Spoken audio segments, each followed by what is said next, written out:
Bon, là on va vous faire une vidéo pour faire un résumé des 8 jours et demi, 8 jours qu'on a passé en Croatie. Ouais. Alors déjà on va parler du tabac. Ouais. Donc vous trouvez des cigarettes, celles hein, qui le... Entre allez, 3,70 et 4,30 € le paquet. Donc Voilà. c'est même moins cher que l'Espagne. Ouais, et que l'Autriche aussi, parce que c'était 5,50 là-haut. Ouais.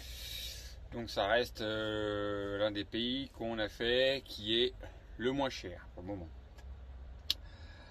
Après, pour la moutarde, parce qu'on ne trouve plus de moutarde en France, ça devient un truc de ouf. Là-bas, il y en a à gogo, il y en a partout, il n'y a pas de problème. La moutarde de Dijon. Voilà, pour 2,86 à 3,60, vous avez un petit pot de moutarde de Dijon comme chez nous. Donc voilà, c'est pas en rupture.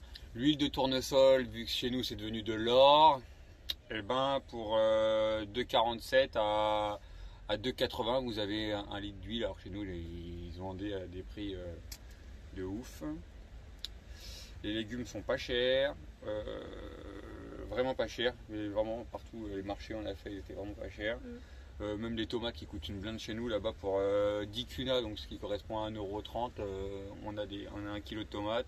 Au plus cher 1,70 €, même au marché c'est vraiment pas cher.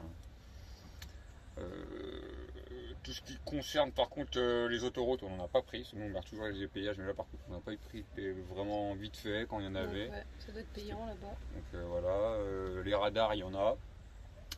Beaucoup moins qu'en France. Je crois que la France on est les rois des radars. Ouais. On a tous les Et 100 puis mètres. les radars ici, ils sont... le GPS il te le dit. En fait, c'est des petites caméras rouges qu'il y a sur le GPS et c'est vraiment à l'endroit où il y a le radar. Ouais, et puis il n'y en a pas tant que ça. Non. Après, il y a quoi? Il y a aussi les vignettes, parce que moi j'achète les vignettes. Moi je me base aussi à rapport à ça. On a payé 10 kuna, ça correspond à 1,30 € pour une vignette. Une magnette qu'on met au frigo là. Et le maximum, vous allez la payer 2 €, 2,50 €, 3 €, mais vraiment c'est rare, c'est vraiment quand c'est une grosse magnette ou quoi que ce soit.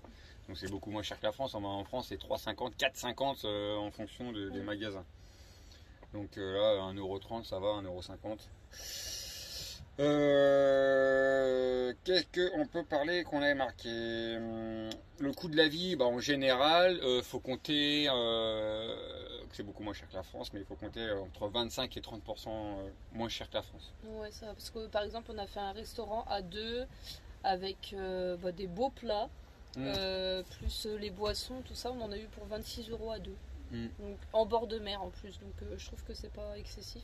Et ce que j'ai aussi remarqué pour le carburant, qu'on a oublié d'en parler aussi, parce qu'il y a la Slovénie qui est pareil que la Croatie. C'est l'un des deux seuls pays qu'on a fait pour le moment, qu'on a vu, c'était pareil. Vous pouvez faire n'importe quelle station essence, ça sert à rien. Vous prenez laquelle celle que vous voulez, vous la prenez la première. Le gasoil sera partout pareil. C'est standard, c'est partout. Dans tout le pays, c'est exactement le même prix. Si ça augmente partout. Voilà. Si ça baisse partout. Voilà. Donc là, il était à peu près à 1,70 €, donc un peu plus cher que la Slovénie. La Slovénie, on avait dit c'était 1,66 €, je crois. Donc voilà. Mais c'est dans tout le pays, c'est le même prix partout. Voilà. Après, il y a la chaleur. Ah ouais, la chaleur, on a crevé. Alors, le premier jour, ça a été. Mais après des 45 degrés, le soir on avait combien? 35? On dormait plus. 35 dans le camping-car, même les fenêtres ouvertes, chaud. Ouais, on était emmerdé, on a eu un problème du coup avec ça, du coup le frigo. Donc quand même c'est la base, quand à 45 degrés, tout ce qu'on avait qui était au frais, ça a été compliqué. Heureusement qu'on n'achète pas trop parce que sinon, voilà, on a mis quelques trucs à la poubelle. Parce qu'on n'avait pas pu garder le froid. J'ai appelé un copain qui m'a aidé, merci Aurélien qui regarde la vidéo. Merci. Et du coup j'ai tout démonté le frigo alors que le truc que j'avais il était tout neuf, en fait c'était pas ça, mon truc il avait marché très bien. C'est juste qu'en fait il y a deux sortes de frigos, il y a les fonctions à compression qu'on a, les trucs domestiques chez nous, et nous les camping-cars c'est obtention. Et l'obtention en fait ça marche au trimix, en fait ça marche au gaz, en 220 quand tu roules, et quand tu es dans un terrain de camping ça marche en 220 et en 12 volts, c'est quand tu roules en camping-car c'est 12 volts. Et du coup, nous on tourne au gaz. Donc ça fonctionne pas. Et du coup, le problème c'est que quand il fait super chaud et que ça dépasse les 39, 40, 45 degrés comme on a eu, le frigo il n'arrive plus à faire du froid. Donc pour l'aider, conseil ceux qui sont camping-caristes et qui partent l'été, vous achetez des gros pains de glace, vous en prenez deux. Des sacs à glaçons, remplis de glaçons. Remplis de glaçons, vous les prenez, vous en foutez un dans le freezer, au milieu du frigo, vous foutez 2 petites casseroles en dessous parce que quand ça fond, au moins vous récupérez l'eau, un petit coup d'éponge et c'est réglé. Et une dans le freezer. Et en fait du coup ce qui se passe c'est que ça va augmenter le froid dans le frigo. Et après avec le gaz il n'y a pas de problème, il va réussir à maintenir le froid. Mais il n'arrivera pas à en faire, mais il arrive à la maintenir. Donc après c'est bon, vous êtes tranquille, hein, qui fait 45, vous avez au moins du froid. On a gardé 2 à 3 jours le sac de glaçons, on change que les 2-3 jours. Voilà. Et par contre, du coup, faut pas rêver, vous mangez pas de glace. Hein. Donc, du coup, nous, ce qu'on a fait, on s'est garé que devant des magasins en fait. On était sur un même parking avec magasin. les pains de glace, on tenait 2-3 jours avec voilà, sans en racheter. Et puis là, après le soir, je les reprends du frigo, je les remis, je les mets les deux ensemble dans le freezer la nuit, puis le matin, hop, je les remets, je regarde un des deux, etc. Et puis, on a réussi à boire frais, à avoir des aliments frais, mais on achète plus souvent, on va dire, pour éviter de blinder le frigo. Quand il fait 45 degrés, vous êtes bien content de rentrer au camping-car et boire un truc frais. Ouais. Donc voilà. Après, on avait remarqué qu'ici, il y a énormément de petits marchés. Enfin, c'est pas des marchés, des vendeurs de légumes. Cahutes, des vendeurs de légumes sur le bord de la route. Il y en a même devant chez eux, donc je sais pas si c'est leurs légumes à eux. Mais il y en a beaucoup, toutes les routes que vous allez prendre, vous allez en voir partout des vendeurs de légumes et de fruits. Quoi. Voilà, et puis là on va parler des 2 lacs qu'on a fait, qui sont super connus en Croatie, beaucoup de gens vont surtout Plitvice. Viennent pour les voir, donc le plus connu c'est Plitvice. Et j'ai pas trouvé c'était le plus joli, mais c'est le plus cher. 80 balles, ça fait mal au cul, ils abusent un peu, comme on l'avait dit dans une vidéo. Donc c'était vraiment trop cher, moi je l'ai fait parce qu'on avait mis de l'argent de côté pour partir, mais sinon il faut mieux pas éviter. Prévu. Faut mieux éviter. Mais ouais, pour ceux qui hésitent à faire un des deux entre Plitvice et Kra, je sais pas comment ça se dit. Et il faut choisir Kra, déjà c'est moins cher. 54 € au lieu de 80. Déjà. En sachant que normalement c'est 52 € parce que c'est 26 € par personne et on a payé 1 € pour le bus qui nous descend et qui nous remonte. Mais après il faut savoir que c'est aussi 3 fois plus cher quand c'est en pleine saison. Voilà, nous c'est en août, mais c'est moins cher encore en basse saison. Voilà, je crois que c'est 17 €. Je trouve que c'est un peu abusé parce que c'est quand même des endroits qui sont naturels. Ils s'approprient la nature pour faire du business alors que c'est des endroits naturels. Il y a beaucoup de choses payantes, les châteaux, les endroits naturels. On n'a pas fait de château, c'était en Autriche, mais déjà aussi, en Espagne les châteaux ils sont pas payants, quasiment pas payants.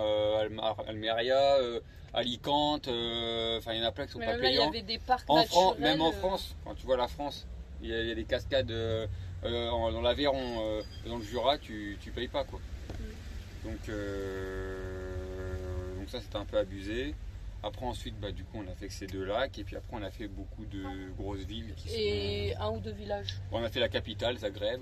Voilà, bon c'est une capitale quoi, il y a des choses à voir mais voilà. Après on a fait Zadar, moi j'ai pas trop aimé. Non, à éviter, il y a mieux.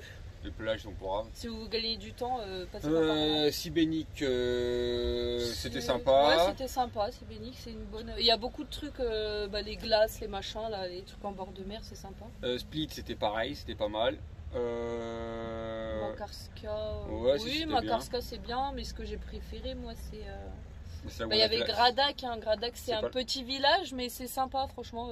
C'est là qu'on a fait la plongée dans la vidéo. Ouais mais c'est un petit village sympa quand même, il y a pas mal de choses quand même pour un petit truc. Et après on a fait Dubrovnik, donc on a fait toutes les côtes en fait.